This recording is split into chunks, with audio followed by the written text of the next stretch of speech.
Marvel अपने Disney plus day पे बहुत सारी अनाउंसमेंट्स करने वाली है और आज की इस वीडियो में मैं आपको बताऊंगा कि कौन कौन सा शो वो अनाउंस करेंगे और हमें क्या क्या देखने को मिलेगा डिज्नी प्लस डे पे।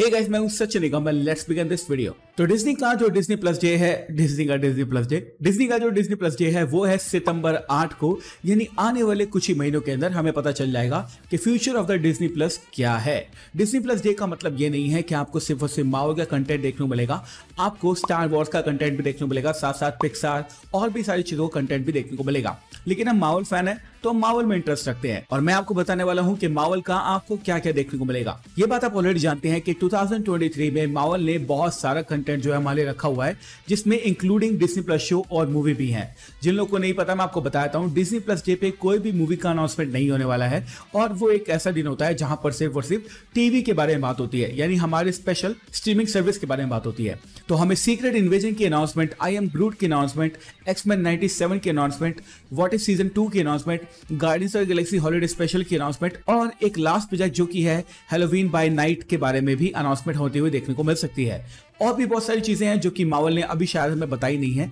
जिसके बारे में हमें डिज्नी प्लस डे पे पता चलेगा। तो मैं तो एज्यूम कर रहा हूं कि ये सब अनाउंसमेंट के साथ में ना हमें छोटे छोटे ट्रेलर भी देखने को मिलेंगे। जैसे कि आप ऑलरेडी जानते हैं कि आई एम ग्रूट का ऑलरेडी अनाउंसमेंट हो चुका है, सीक्रेट इन्वेजन की शूटिंग चालू है, एक्स-मैन 97 की वॉइस डबिंग भी चालू हो चुकी है और भी सारे के सारे जो शोज आने वाले हैं 2023 में, उनके ऊपर एकदम जोर से काम चल रहा है। तो हाँ, इस दिन हमें इन सारी चीजों की अनाउंसमेंट देखने को मिल सकती है। अब जो लोग सोच रहे हैं कि मूवी की अनाउंसमेंट हमें कब देखने को मिलेगी, तो उसके बारे में मैं आपको बता देता हूँ। आपको ये बात शायद पता नहीं है, लेकिन इस साल जो कॉमिक कॉन होने वाला है ना, मार्वल उसको पूरे तरीके से स्किप करने वाला है। इसका मतलब आप समझ रहे हैं, लास्ट जो कॉमिक कॉन हुआ था वो हुआ था 2019 में, यानी 2019 में, जहां पर उन्होंने फेज 4 की जितनी स्लेट थी वो पूरी की पूरी बता दी थी, जिसमें थी हमारी शेंग-ची, ब्लैक विडो, इटर्नल्स, साथ साथ और जितनी मूवीज आने वाली थी ना, उनकी अनाउंसमेंट केविन फाइगी ने ऑन द स्टेज की थी। वहां पर उन्होंने ये कहा था कि मेरे पास टाइम नहीं बचा एक्स-मैन के बारे में बात करने का, मेरे पास टाइम नहीं बचा हमारे फैंटास्टिक 4 के बारे में बात करने का। तो आप ये बात अंदाजा लगा सकते हैं कि अब अगर इस साल केविन फाइगी कोई अनाउंसमेंट करते हैं ना, तो उस अनाउंसमेंट के अंदर हमें फैंटास्टिक 4, एंटमैन 3, साथ साथ हमारे म्यूटेंट्स यानी कि एक्स-मैन और बहुत सारी चीजों की कंफर्मेशन मिल जाएगी। लेकिन आप ये सोच रहे होंगे कि अगर कॉमिक कॉन के अंदर केविन फाइगी नहीं करने वाले अनाउंसमेंट, तो ये अनाउंसमेंट कहां करेंगे? ये तो मैंने आपको ऑलरेडी बता दिया कि डिज्नी प्लस डे पे कोई भी मूवी की अनाउंसमेंट नहीं होने वाली है और कॉमिक कॉन में भी नहीं करेंगे।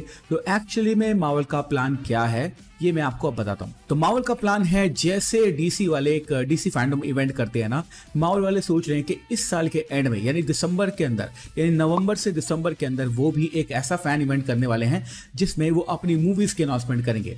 अब ऑलरेडी आप ये बात जानते हैं कि लास्ट 2 ईयर से ना जो डीसी फैंडम इवेंट है वो बहुत ही मस्त चल रहा है और उसके अंदर जितनी भी अनाउंसमेंट होती है ना, उनको देखना, उनको फील करना एक अलग ही एक्सपीरियंस होता है। और मार्वल भी पीछे नहीं हट रहा है, मार्वल चाहता है सेम एक्सपीरियंस देना अपने फैन को, इसलिए वो इस साल जो है ना वो कॉमिक कॉन जो है उसको स्किप करने वाला है और अपनी खुद की वो स्ट्रीम करेंगे, जहां पर केविन फाइगी आके बताएंगे फेज 5 के प्लान। और हाँ, फेज 5 के जो प्लान है ना वो अमेजिंग होने वाले हैं। अभी तक एमसीयू के अंदर 2022 की मूवीज जो है वही कंफर्म की गई हैं, 2023 से लेके 2025 तक की मूवीज को बिल्कुल भी कंफर्म नहीं किया गया है। लेकिन अंदाजा लगाया जा सकता है, आप ये समझ सकते हैं कि 2023 से लेके 2025 के बीच में ना हमें ऐसी ऐसी मूवी देखने को मिलेगी जो कि हम कब से देखना चाहते थे।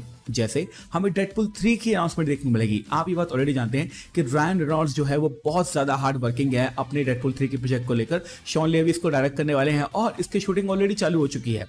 थोड़े दिनों पहले हमें ये भी पता चला था कि एक थंडरबोल्ट्स की मूवी बन रही है। जी हाँ, तो हाँ, थंडरबोल्ट्स और डेडपूल 3 और साथ साथ फैंटास्टिक 4 की अनाउंसमेंट भी हमें इसी साल देखने को मिलेगी। एंटमैन 3 को भी मत भूलना। और भी बहुत सारी मूवी है जिनकी announcement Kevin Feige on the stage आकर कर सकते हैं। अब कुछ लोग सोचेंगे कि क्या फ्यूचर के अंदर केविन फाइगी जो है वो स्पाइडरमैन की अनाउंसमेंट करने वाले हैं। देखो भाई, वैसे तो स्पाइडरमैन जो है वो सोनी की प्रॉपर्टी है, यानी सोनी वाले जब भी अपनी स्लेट के बारे में बात करेंगे ना, तब वो बात करेंगे स्पाइडरमैन के बारे में। बट हमने देखा था कि जब केविन फाइगी बताना चाहते हैं स्पाइडरमैन के बारे में तो वो बता देते हैं। तो ऐसा हो सकता है कि जब वो इन मूवीज की अनाउंसमेंट कर रहे हो ना, उसी टाइम वो टॉम हॉलैंड की स्पाइडरमैन 4 के बारे में बात करें। बाय द वे, अगर आपने मेरी स्पाइडरमैन 4 वाली वीडियो नहीं देखी है तो आई बटन के अंदर क्लिक करो और एंड में भी आपको लिंक मिल जाएगा, वहां पे क्लिक करना। उसके अंदर मैंने आपको बताया स्पाइडरमैन 4 के अंदर क्या होने वाला है। तो हाँ, ये एक्सपेक्टेशन आप कर सकते हैं कि जब भी वो इवेंट करने वाले हैं ना, उसके अंदर ये स्पाइडरमैन के बारे में भी बात करेंगे।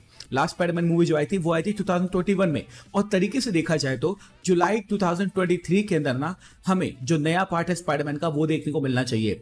और अगर रिवाइज डेट की बात करें ना, तो दिसंबर 2023 के अंदर तो आपको स्पाइडरमैन 4 डेफिनेटली देखने को मिलेगी। मैं ये चाहता हूं जुलाई के अंदर देखने को मिले। कोविड की वजह से थोड़ा डिले हो गया था, वो डिले अब नहीं होगा। मेरे हिसाब से जुलाई 2023 के अंदर आपको स्पाइडरमैन देखने को मिलेगी, या फिर दिसंबर के अंदर। तो हाँ, स्पाइडरमैन फैंस के लिए तो बहुत अच्छी बात है। बात करें अगर और मूवीज की, जैसे कि शैंग-ची 2, एंटमैन 3, फैंटास्टिक 4, एक्स-मैन और पता नहीं क्या क्या, उन सब की अनाउंसमेंट भी हमें इस साल देखने को मिलेगी जब केविन फाइगी अपने इवेंट के बारे में बात करेंगे। अब मैं कुछ लोगों को बताना चाहता हूं जो लोग ये सोच रहे हैं कि अवेंजर्स 5 की अनाउंसमेंट हमें कब देखने को मिलेगी। देखो, अवेंजर 5 अभी बहुत दूर है और मुझे नहीं लगता मार्वल वाले अभी से आपको उसका प्लान बताने वाले हैं और अभी से ये चीज कंफर्म करने वाले हैं कि हम अवेंजर्स 5 पे काम कर रहे हैं। उनसे पहले उनको बहुत सारी चीजों का सेटअप करना है और हमें वेट करना पड़ेगा जब तक उन चीजों का सेटअप नहीं हो जाता। तो हाँ, 2023 की जो स्लेट होने वाली है ना, उसके अंदर तो अवेंजर्स 5 के बारे में कभी बात नहीं होने वाली है। आपको एटलीस्ट 2024 के एंड तक रुकना पड़ेगा या फिर 2025 की शुरुआत तक रुकना पड़ेगा, तभी आपको अवेंजर्स 5 की अनाउंसमेंट देखने को मिलेगी। लेकिन डरना नहीं है, उससे पहले ही बहुत सारे इवेंट्स हैं और बहुत सारे प्रोजेक्ट्स हैं जो कि मार्वल वाले हमारे सामने निकालने वाले हैं। तो गाइस, ये थे वो सारे के सारे प्रोजेक्ट और डिज्नी और मार्वल के प्लान्स जो कि मुझे लगता है कि हर मार्वल फैन को पता होना चाहिए। Thank you so much for watching this video. और हाँ, जाते जाते अगर मैं रिकमेंड करूंगा कि आप मेरे टॉम हॉलैंड की स्पाइडरमैन 4 वाली वीडियो जो कि राइट साइड में आ रही है उसको देख ले जरूर। Thank you so much again for watching this video. Bye.